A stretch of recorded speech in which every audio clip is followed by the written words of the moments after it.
Hello, everybody, and welcome to another episode of Venky's Diary. I've got the OG with me here today. We are discussing about the virtual semi-final that's going to happen between KKR and DC. The game is being played in Sharjah, so let's just dive into it. Venky, welcome to Venky's Diary, your diary, rather. Uh, the KKR and DC game, of course, semi-final over here. What are your initial thoughts? Well, thank you very much, Kiran. Pleasure talking to you, as always. And yeah, it's going to be a very interesting game, crucial game, of course, a do or die game. It's a virtual semi-final, so the team losing is out of the competition. So in that sense, it becomes that much more exciting.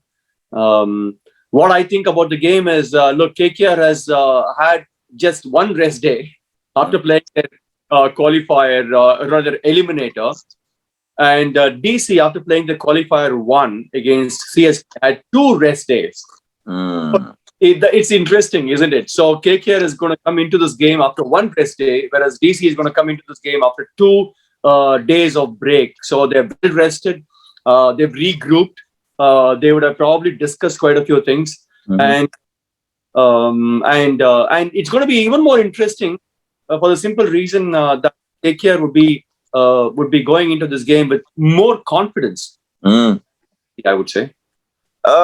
Interesting point, because when you look at the numbers, sheer numbers between these two sides, it's pretty much even Steven, one could say, because they've played around 28 games, 15 by KKR and 12 by DC. In the last 5 games, DC has won 3 and KKR has 2. But the last game between these two, KKR beat DC. So when we'll just look at these numbers, it looks like pretty even Steven on paper. Do you think that they're equally, that they're equal at this point, and the contest is going to be pretty much played in that terms?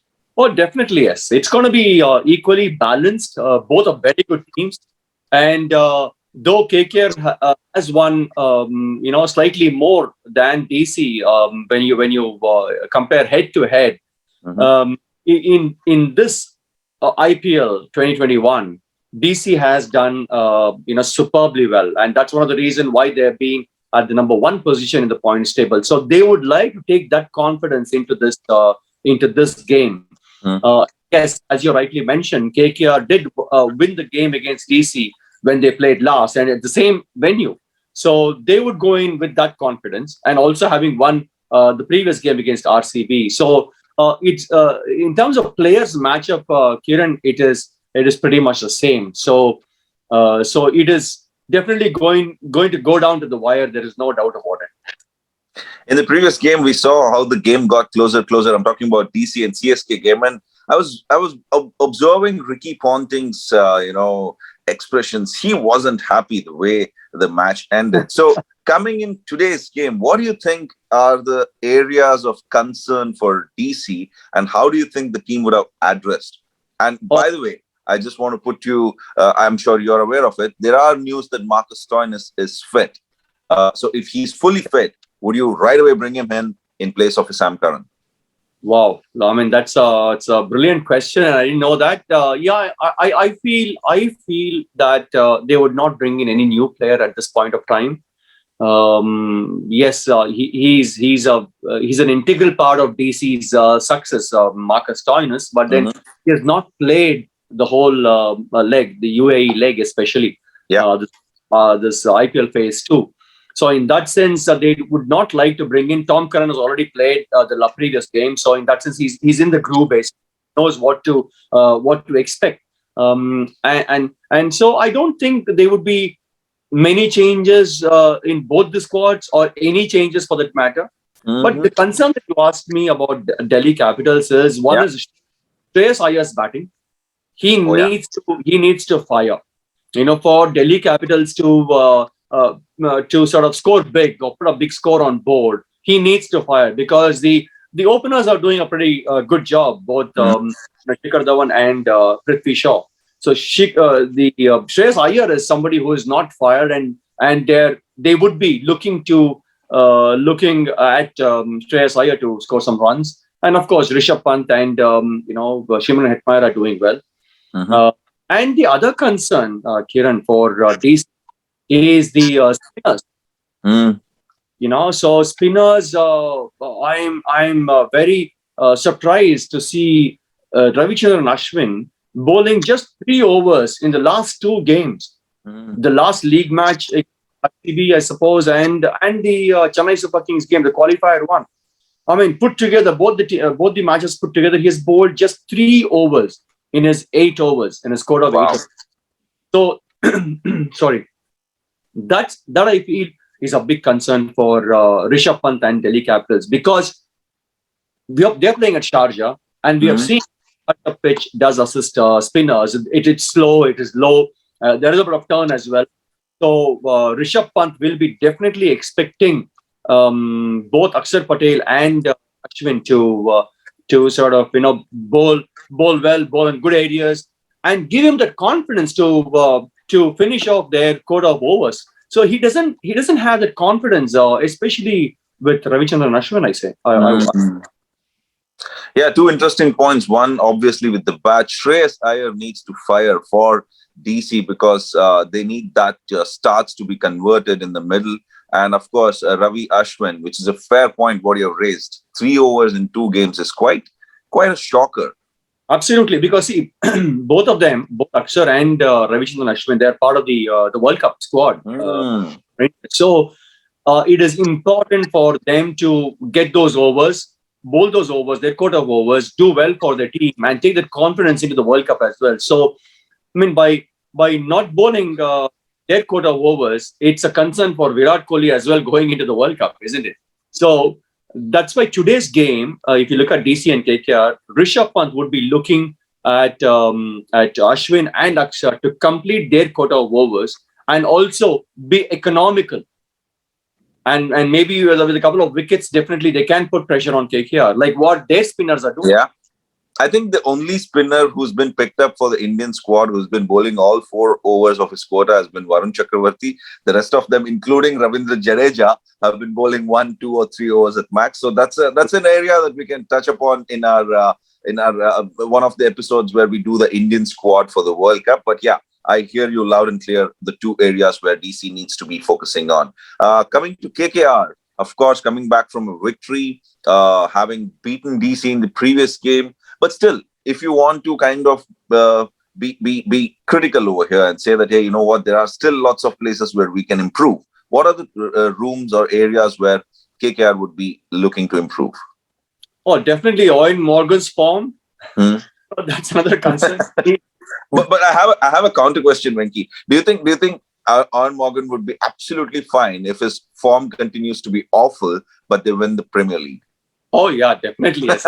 They would take any day, isn't it?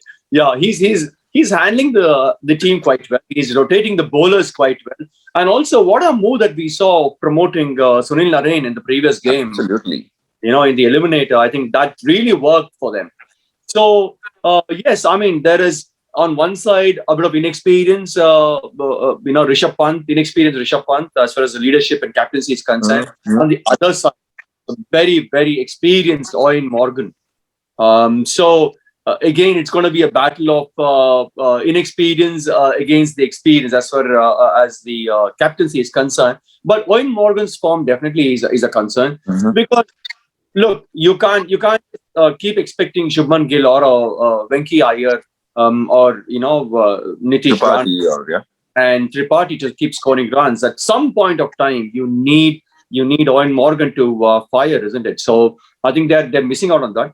But again, he's been gifted with some quality players in his squad, in his 11. With even Sunil Narine, coming ahead or maybe opening, he can do anything, right? And also they are doing a fabulous job as far as their spin department is concerned. Yeah. 12 spin, on a Sharjah pitch. So I think that's phenomenal. Shakib, huge experience. Sunil Narine and Varun Chakravarti both of them bowling superbly well in tandem. I think that's fantastic. So we can see definitely spinners taking the new ball. And even today, I won't be surprised if Rishabh Pant brings on Ashwin as well in the new ball. A couple of interesting points, of course, on Morgan's batting form and the way how he's been going about. In fact, I was reading something very interesting, which was said by Gautam Gambhir in one of the recent interviews. Asked about the four captains of the top four teams that have finished, he was more critical about KKR's captaincy, and he said, and I quote, the technicians and the tacticians from the dugout are the ones who are dictating what happens with KKR. It's not Owen Morgan. Owen Morgan is just doing what is being relayed to him. The rest of the captains are being on their feet thinking about it, but Owen Morgan is just following instructions that he's getting from the dugout. How fair do you think is this statement? Kiran, I don't think I can really comment on it because look, they're responding very well. I mean, for whatever little changes that they're doing, they're responding well, right? And on the field, it is the captain who's going to take the decisions. I don't think you can really dictate much when you're bowling. So I'm pretty sure. Obviously, there's going to be some communication. So one thing what we can see is there's clear communication, not like a few other teams where there was not much of communication, or there was communication gap. But here you can see that whatever they're doing, it's working for them. And that means to say that there is clear communication from the team management, to the captain and to the players as well. That's absolutely right. I mean, it's a team sport at the end of the day, and the captain has to take the call in the ground. What's wrong in getting some assistance from the technical team? They're there for that. So there is nothing wrong in that. Absolutely. Now, moving finally, two players I want you to name, from one player from either side, that is going to potentially win the game for them or change the game. Two players from each side. You can start with DC.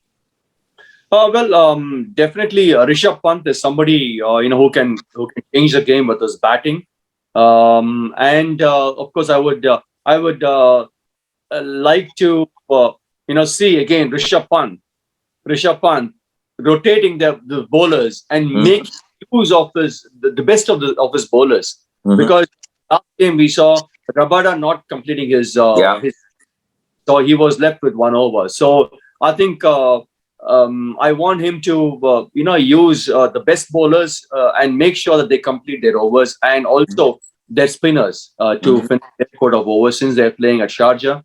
And your side, it is obviously spinners who are doing a fabulous job. I think so.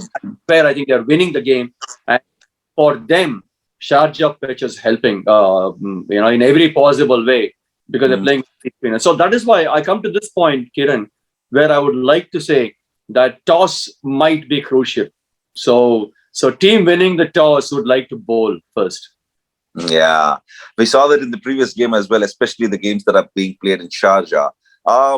Fair call that chasing would be what both the captains would be looking at. But do you think, DC's point of view, the best way to expose KKR is to make them bat first?